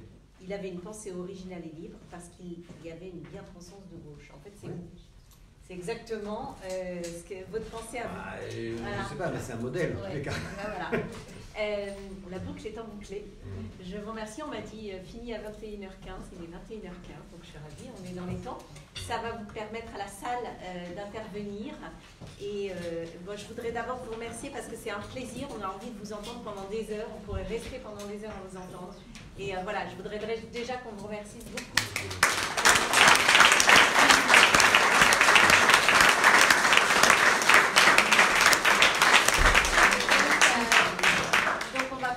Passer aux questions de la salle. Donc, est-ce qu'il y a des questions? Oui, monsieur. Vous avez parlé de Céline tout à l'heure. Vous êtes parmi les seuls de les intellectuels qui considèrent que Céline doit être rayée de la carte des intellectuels. Non, je ne pense pas qu'il doit être rayé. D'ailleurs, si vous podcastez des émissions, il y a une femme que je ne connais pas d'ailleurs, mais qui fait des émissions extraordinaires l'été sur France Culture, qui s'appelle Cerf. Le Cerf, Christine Le Cerf, je crois. Enfin bon, elle fait des trucs formidables. Bon. Et là, bizarrement, elle a fait un truc sur Céline. Donc, ça s'appelle Les Grandes Traversées, ça dure 8 heures. C'est des documentaires radiophoniques qui durent 8 heures en 3 ou 4 ou 5 fois 2 heures, 1h50. Et c'est formidable. Je ne pense pas qu'il doit être rayé. Au contraire, on doit savoir, on ne sait pas à quel point il était important, à quel point il a dominé le monde intellectuel avant la guerre et pendant l'occupation. Je pense que... Alors après, on dit, oui, t'aimes pas Céline parce qu'il était antisémite. C'est pas vrai. Alors évidemment, j'aime pas l'homme, je déteste l'homme, qui est vraiment quelqu'un qui est très... Voilà, que j'aime pas ce genre de personne dans la vie, j'essaye d'éviter ces gens-là, ce type, ce profil de caractère-là, voilà. Mais on pourrait travailler sur le texte, et je pourrais dire pourquoi je n'aime pas Céline, en dehors du fait qu'il est antisémite. Parce que précisément, son genre littéraire relève du pamphlet. Moi, j'aime pas le pamphlet, ça me fatigue. Si vous voulez, les Français, ils ont un problème au XXe siècle, parce qu'en France, il y a 2 grands écrivains au XXe siècle. Il y a Proust et il y a Zola. Et donc, si on n'aime pas... Pardon, excusez-moi, il y a Proust et il y a Céline. Si on n'aime pas Proust et Céline, on n'est pas un intellectuel. Il y a Proust et il y a Céline. Proust, à mon avis, déjà, est un écrivain du XXe siècle, bien sûr, parce que c'est proche de la Mitteleuropa. Enfin, vous voyez, il traite les mêmes sujets que Freud, Proust. Mais bon, c'est un artiste inouï, un poète génial, bon, ok. Et j'en parlais, j'avais produit 50 émissions avec Antoine Compagnon sur France Inter, sur Montaigne, ça s'appelait Un été avec Montaigne. J'ai créé la série, si vous voulez, Un été avec. Bon, et j'ai commencé avec Montaigne. Et là, il y a eu Un été avec Régine Debray, c'est pas moi le directeur. Mais, donc, je discutais avec Antoine Compagnon, qui est professeur au Collège de France, sur... voilà, on a beaucoup parlé pour préparer ces émissions, et un soir, on dîne tous les deux, et il me dit, l'année prochaine, je vais faire un truc sur Céline au Collège de France. Et je lui dis, c'est marrant, parce que j'ai essayé de relire Le Voyage, des amis m'ont dit, tu devrais quand même relire Le Voyage, c'est comme un grand livre, Le Voyage au bout de la nuit, bon, ok. J'ai commencé à relire Le Voyage, et ça m'est tombé des mains. Et je disais à un compagnon, je lui disais, mais le problème, c'est que j'ai lu Le Voyage à 20 ans, j'ai trouvé que c'était un livre, un grand livre, c'est sûr, bon. Mais j'ai relu le même livre, je relisais le même livre à 60 ans. Il y a un problème. Tandis que j'ai lu Proust beaucoup de fois, beaucoup plus que Céline, et à chaque fois que je relis Proust, je lis un autre livre. C'est ça un artiste pour moi. C'est quelqu'un qui fait un livre qui évolue avec le lecteur. Moi, quand j'ai lu la première fois La Recherche, Un amour de Swann, ou Les Guermantes, enfin toute la série, donc j'ai lu une chose, après j'en ai lu une autre, après j'en ai lu encore une autre. Ça m'a parlé d'autre chose à chaque fois, et j'ai découvert une grâce, un artiste, enfin quelque chose de magnifique. Bon, ça change. Le lecteur est l'auteur. Le lecteur, un lecteur, c'est quelqu'un qui est l'auteur du livre aussi. D'ailleurs, je pense qu'il n'y a pas d'auteur. Des fois, vous voyez, dans un monde bizarre dans ma tête, c'est que je pense qu'il n'y a que des interprètes. On interprète quelque chose. Et que le lecteur est lui-même un interprète. Et qu'il vit à sa façon quelque chose. Quelqu'un qui lit un très beau poème de Verlaine, il est Verlaine au moment où il est bouleversé par le poème. Il est Verlaine.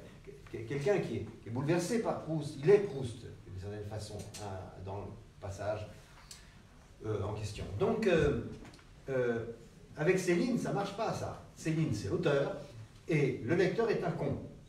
Vous voyez, et le lecteur est content d'être traité de con par Céline. Parce qu'il ne croit pas en l'humanité, il pense que tous les hommes, c'est de la merde. Et, vous voyez, c'est un genre pessimiste.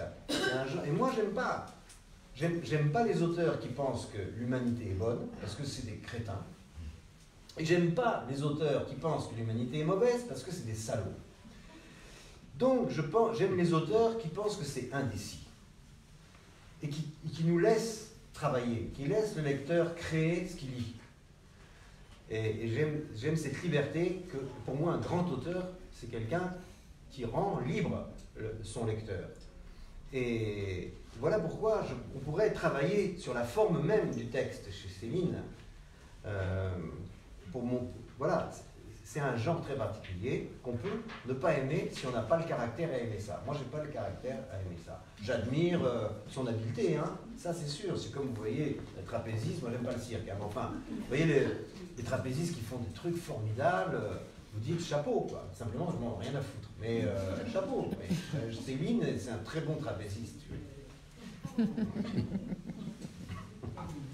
Mais, une fois de plus, il y a eu tout un travail de fait par Taguieff, notamment, très important récemment, encore sur Céline, et puis par cette productrice de radio, Christine Le Cerf, formidable, parce que là on voit qu'il a eu un rôle très actif, qu'il a influencé le monde intellectuel français et qu'il continue à le faire aujourd'hui.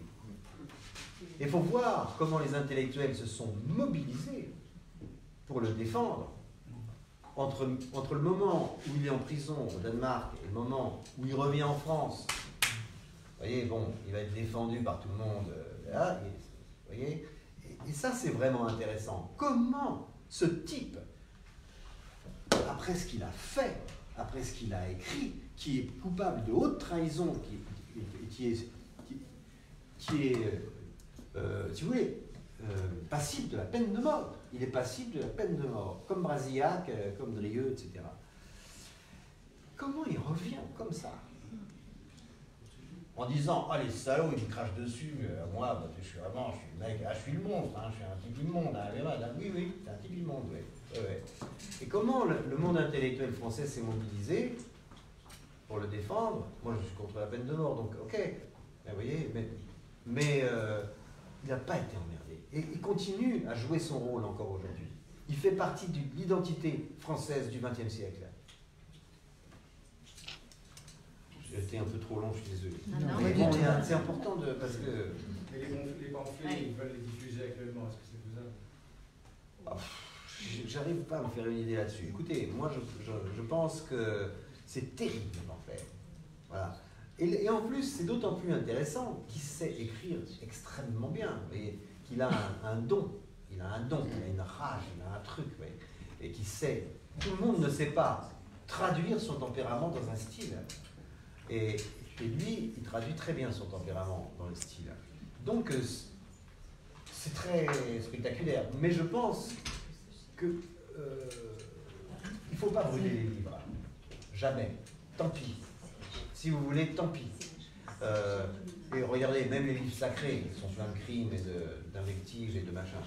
Mais, vous voyez, par exemple, on ne peut pas jouer Mahomet, Voltaire. On ne peut pas, aujourd'hui, c'est impossible, on ne peut pas le monter sur une scène. Bon, on peut pas... il y a des tas de choses qu'on ne peut pas faire.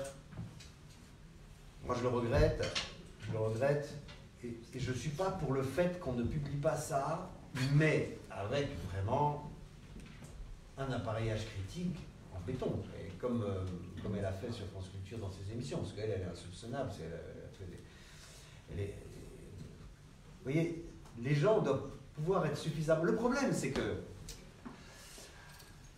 faudrait parler de la... Par exemple, comment vous dire ça?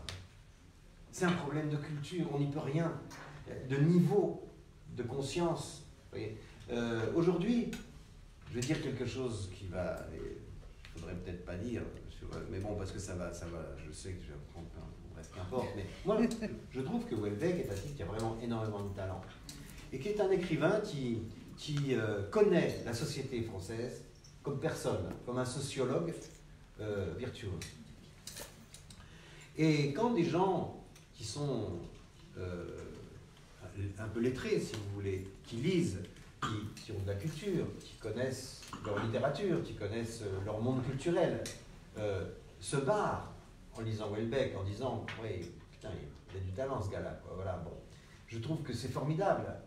Mais Houellebecq est le plus gros vendeur. C'est-à-dire qu'il y a des gens qui ne lisent jamais un livre, mais qui lisent Houellebecq. Et vous voyez, c'est un problème, parce que pour cela, c'est une incitation au premier degré à un nihilisme qui est hyper dangereux. Houellebecq n'est pas antisémite, mais il est d'une famille littéraire où il y a presque que des antisémites. Vous voyez, c'est un écrivain, il est dans une famille bon, qui part de... Bon, il parle de Huysmans dans son livre d'avant, là, dans Soumission. Donc, vous voyez, il y a cette filiation avec des écrivains dandy, dont Céline, dont Chardon, dont machin, dont les hussards après la guerre, avec Déon, avec tout ça. Il fait partie profondément. Marcel Aimé, qui est de cette famille-là, mais qui n'était pas antisémite. Mais c'est des exceptions. Vous voyez, Marcel Aimé a quitté Je suis partout au premier article antisémite. Mais, donc il est comme ça, on peut pas vous voyez, mais la philosophie, en quelque sorte, qui traverse son œuvre, c'est une bombe atomique, si vous voulez, dépressive, nihiliste. On dit qu'il croit à rien. Mais croire à rien, c'est croire à quelque chose. Croire que l'homme est mauvais, c'est croire à quelque chose.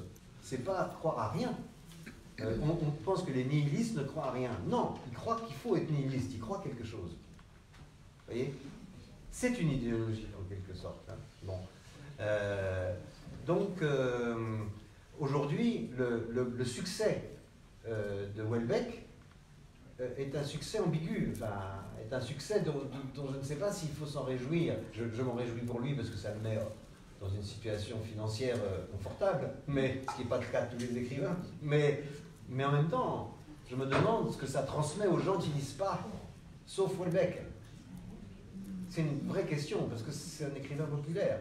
C'est la première fois, pratiquement, depuis très longtemps, que le grand écrivain français n'est pas quelqu'un issu des Lumières, qui se réclame des Lumières.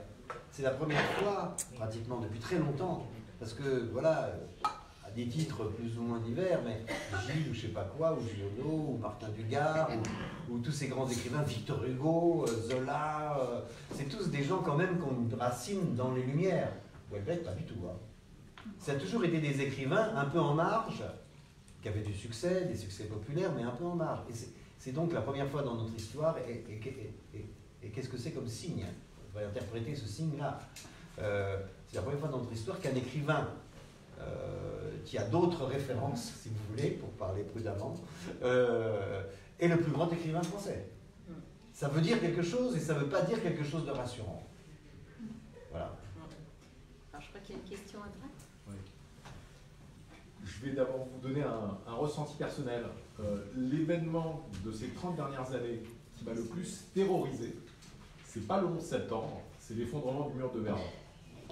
Vous avez parlé tout à l'heure vous avez comparé une gauche forte, celle de Mitterrand, avec une gauche complètement effondrée, celle de Hamon, une gauche de liberté avec une gauche liberticide.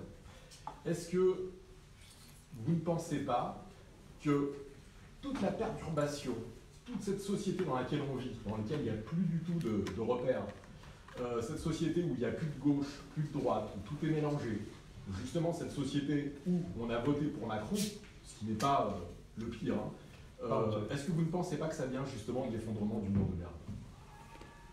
Où il y avait en fait... Oui, enfin, de toute façon, écoutez, je pense qu'au XVIIIe siècle, il s'est produit quelque chose de... En 1789, plus exactement, il s'est passé quelque chose de très important. Sûr. Il y a eu l'influence, les philosophes des Lumières étaient tous morts. Depuis 10 ans, 15 ans, Voltaire, Diderot, tout ça, ils étaient morts depuis 15 ans, sauf Condorcet. C'était le seul qui a d'ailleurs été condamné à mort pendant la Révolution. Là, c'est quand même ça a été quand même, comment dire, une agitation comme chimique. Ça a été un renouvellement de l'identité, l'invention de la nation d'une certaine façon, etc. Bien.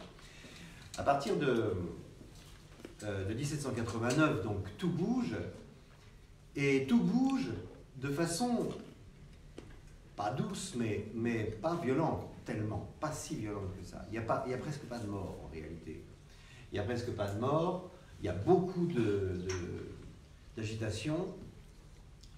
Ça commence, si vous voulez, en septembre 92, les massacres de septembre. Là, il y a quelque chose qui se joue et qui va tout changer. Et puis la fuite à Varennes va tout foutre en l'air.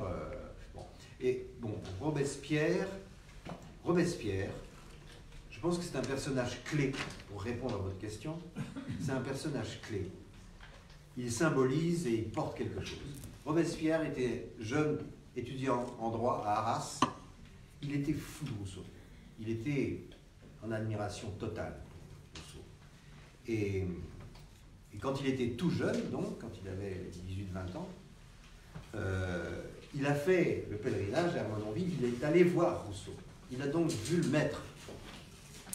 Et Rousseau a eu une influence décisive sur, après, ce qui va devenir, ce qui va s'élaborer, une pensée socialiste, communiste, etc. C'est tous des rousseauistes. Mao, Pol Pot, Lénine, ils sont tous rousseauistes. Pol Pot a fait un travail universitaire sur Rousseau à la Sorbonne, à Paris, en 1950. Enfin, bon, tous. Robespierre.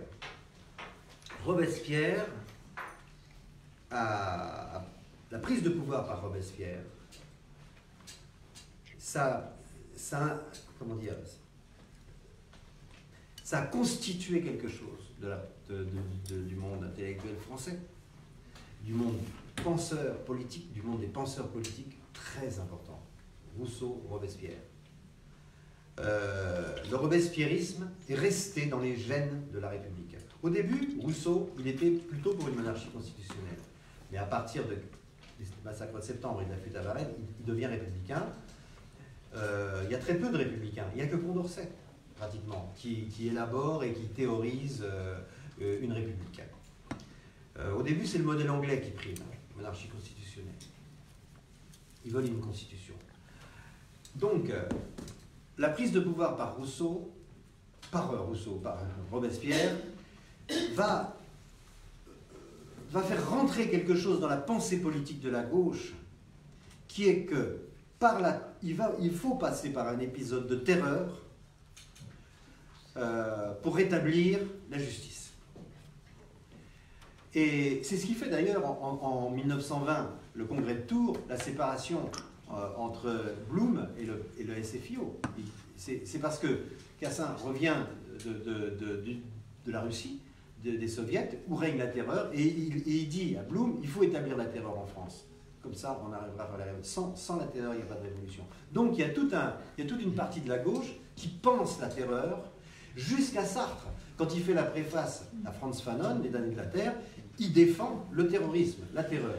Il y a toute une pensée génétique à gauche, voilà. Et quand s'effondre le mur de Berlin, pour répondre à votre question, je pense que ça ne fait en rien mourir la philosophie de la terreur.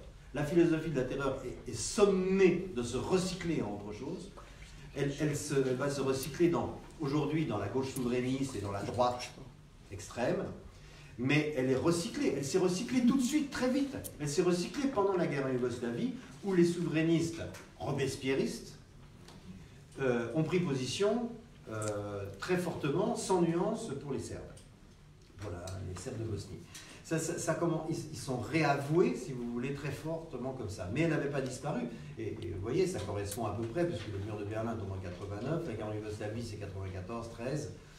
Donc, cette pensée robespierriste n'est pas morte. Elle est incarnée aujourd'hui par Mélenchon, par tout ça, quoi, si vous voulez. Et les Gilets jaunes, qui sont des purs robespierristes. C'est vraiment là, voilà, parce que dans le robespierrisme, il y a l'aristocratie, Chevènement, et puis il y a la populace robespierriste, si vous voulez, sans vouloir faire de mépris, hein, mais qui sont robespierristes sans le savoir, mais qui ont fait la fortune de Robespierre et qui ont accompli la terreur sous les ordres de Robespierre, enfin, et de Marat et tous ces mecs qui faisaient des listes. Marat, c'était un journaliste robespierriste. Dans son journal, l'ami du peuple, je ne sais plus, enfin, le terrible, il faisait des listes de 15-20 personnes qui étaient guillotinées le lendemain. Il publiait son journal et le lendemain, les gens étaient guillotinés, jusqu'au moment où Charlotte Corday nous en a débarrassé. Mais vous voyez, il ne faut pas croire que ces choses-là disparaissent dans le fracas des événements. c'est des tempéraments. C'est des familles intellectuelles puissantes. Merci. Alors, on va prendre une dernière question. Oui.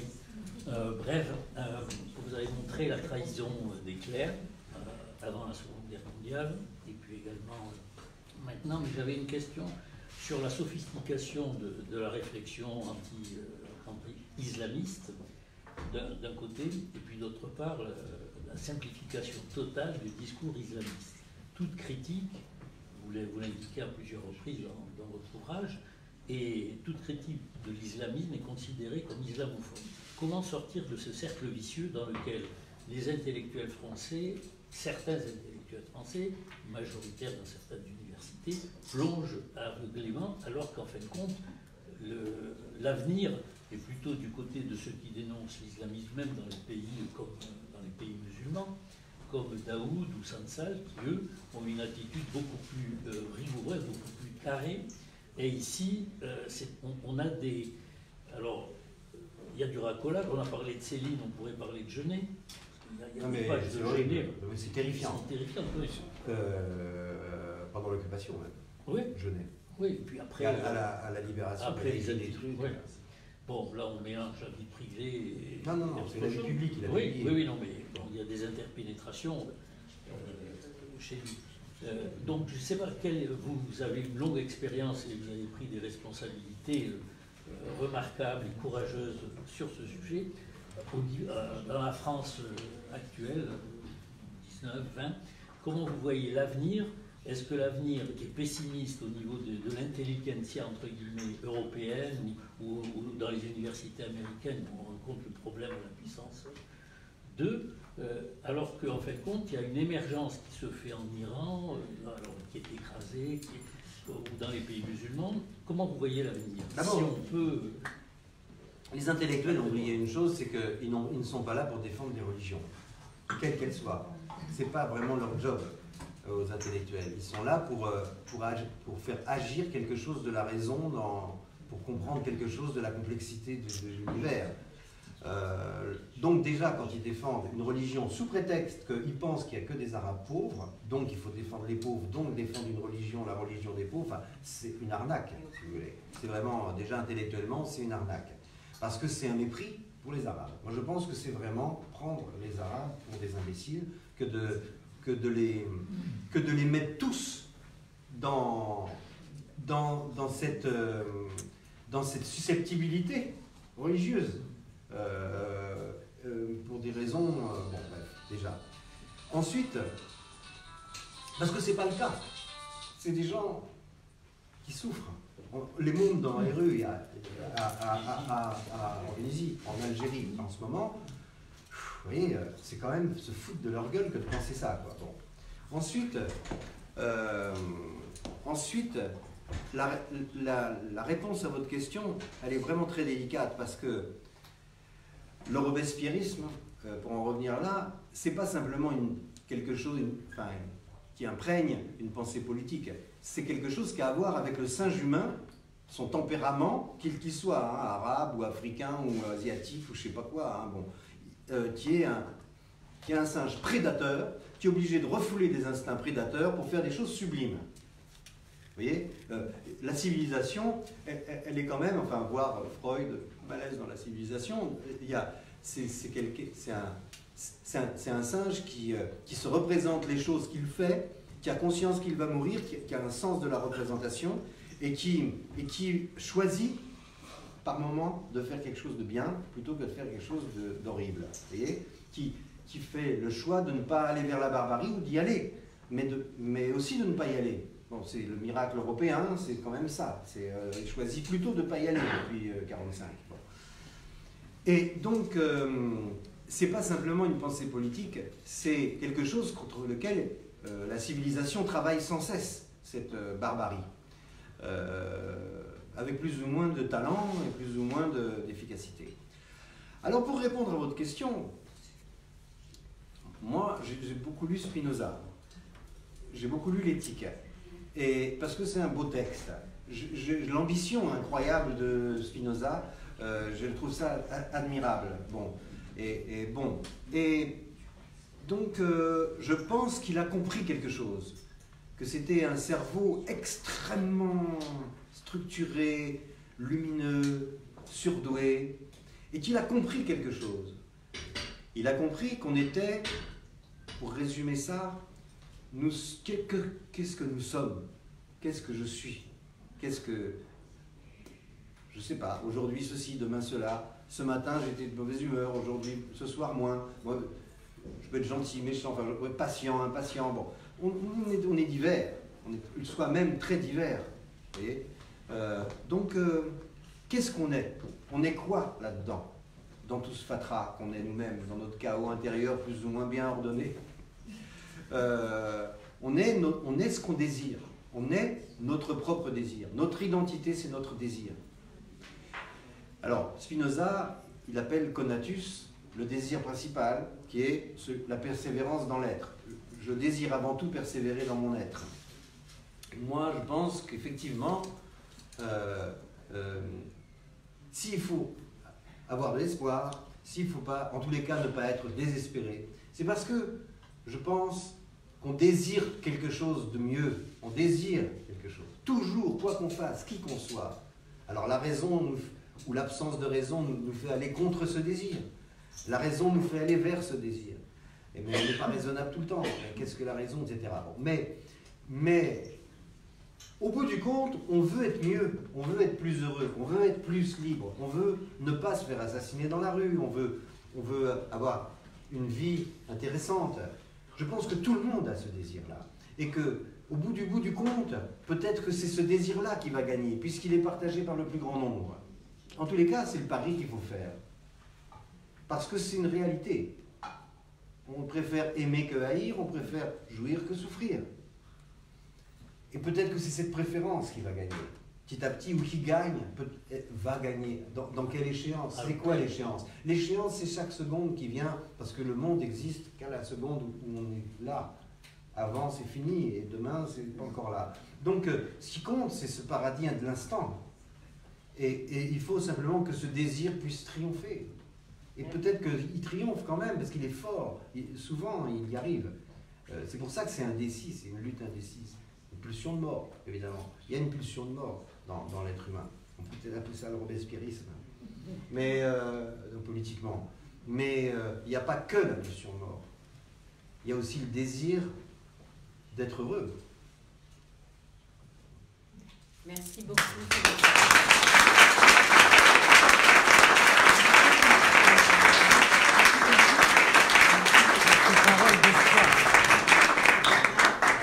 Juste un petit mot de Vanessa. J'ai juste une petite question. C'était un vrai plaisir de vous entendre. Et je vois votre lien avec Zola et la femme de Dreyfus.